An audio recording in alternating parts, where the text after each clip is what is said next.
All right, we're going to be tearing down an A.O. Smith that's got a leaking heat exchanger. I've cut the water off down here on the isolation kits. Gas is off. I've bled the TMP valve off a little bit. First thing to do is there's 4 little pop opens on this little bezel. We're going to pop these open. So what we're going to do here is we're going to get to the heat exchanger. I hope the lighting's okay because it's kind of not very much light in here, but we're going to get to the heat exchanger and get the pictures that A.O. Smith requires to determine if it's under warranty or not. So to do that, we're going to have to remove the burner assembly. I mean, you basically got to take this whole water heater into apart. And like I said, I looked on, couldn't find a whole lot of videos on YouTube for it, so figured I would make one and help somebody out along the way with it.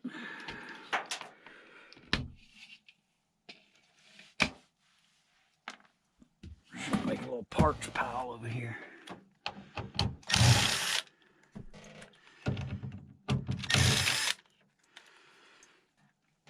Really helps things if the pan's not full of water so that you can step in the pan and get a little closer to what you're dealing with.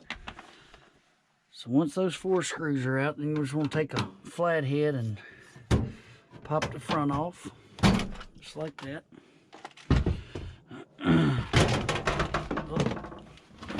Little catastrophe.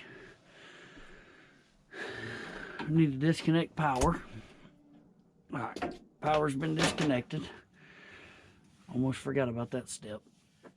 Gas is off, water's off, everything's off, and you can see where it's just dripping. Most times if they're leaking inside of here, it's a heat exchanger. If you can look in here and see that it's running down the front of the induced draft motor, I don't know how well y'all be able to see it with the GoPro, but anyway. This is the heat exchanger up here, and it leaks through this burner compartment out the bottom and then drips. So let's try to tear it apart, and hopefully this will help somebody along the way, because they require, A.O. Smith requires these pictures every single time that you have a heat exchanger leaking.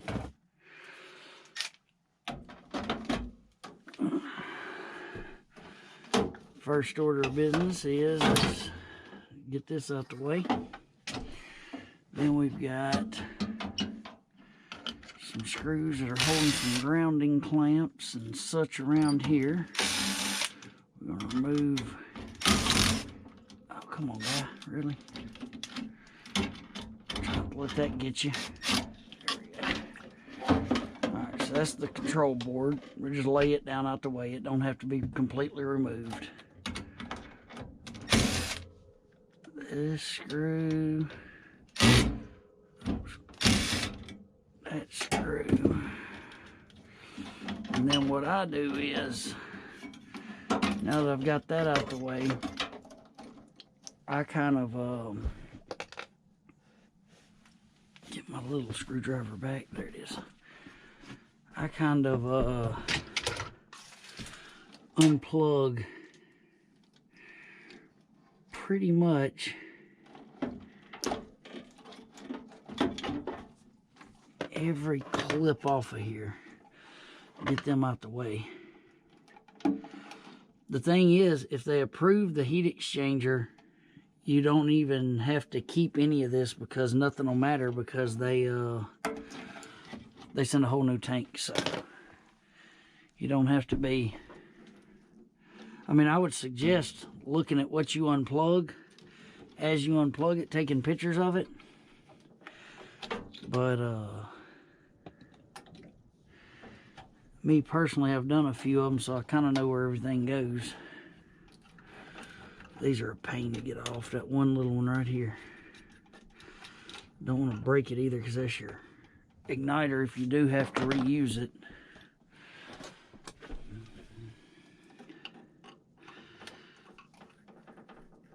These are a pain to get out of here. Oh, I remember what it was. Hold on. Pull that off. Then reach your screwdriver in here, and there's actually a little clip that holds it in. There's a little release right here on this one. I wish the lighting was better, but I'm doing what I can on this one.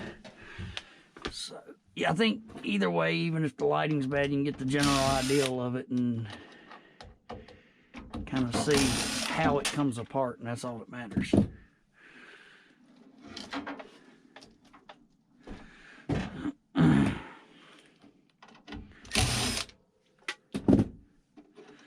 I'm just putting all the screws down here because it's not going to matter. They're going to send a whole new tank, so it won't matter if it's able to go back together or not. But if you did have to replace the heat exchanger, just take pictures of where you're, what you're taking apart, and then it'll be easy to get back together. There we go. All right, so this portion here goes down into your gas valve, but what happens is if you take these screws out,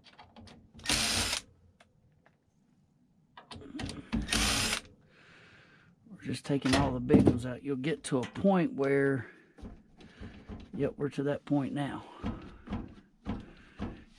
Everything will release. This is an awkward angle because I can't get in here far enough because everything's kind of in the way. All right, so pull out on that a little bit. Let's see, that should come right. Oh wait, there's another screw down here in the bottom that I think I took out on the last one. There it is. Okay, now that should come out of there now. Let's see. Yeah, I think that's it. Just kind of gotta see what you're missing. There you go. So now all your gas valve stuff's out the way. Now way back in here there's two screws. I don't know how well y'all can see. Let me see if I can get you a little better angle. Let's see. Some two screws way back in here, right in about where my finger is at. They're way back in there. Those have to come off. Those two Phillips heads have to come out. They're way off in there, so it takes a rather long screwdriver to get them. I just put mine on an extension here and reach off in there and get after them.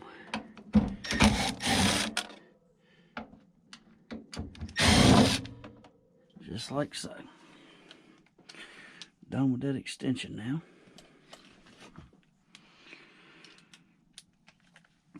Now what we're going to do is we just want to take out the remaining screws here on this front little cover. Oh, my knees are killing me today. Right here, like that.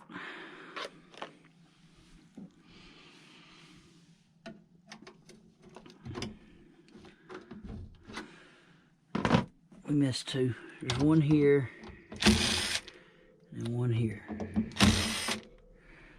Like that.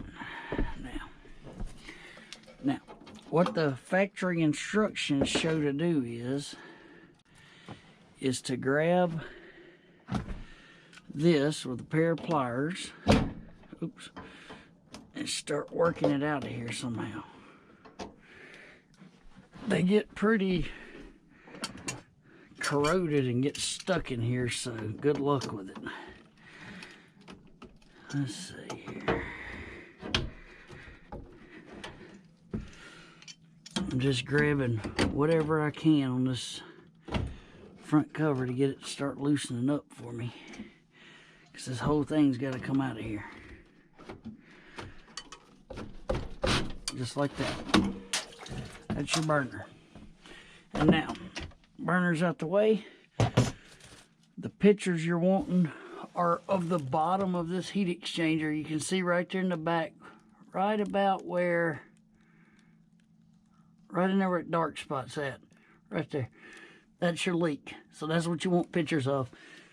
That's really all there is to it. Hope somebody can get some use out of this video. If you have questions, comment at the bottom. Sorry the lighting wasn't better. next time I'll try to get some lights set up.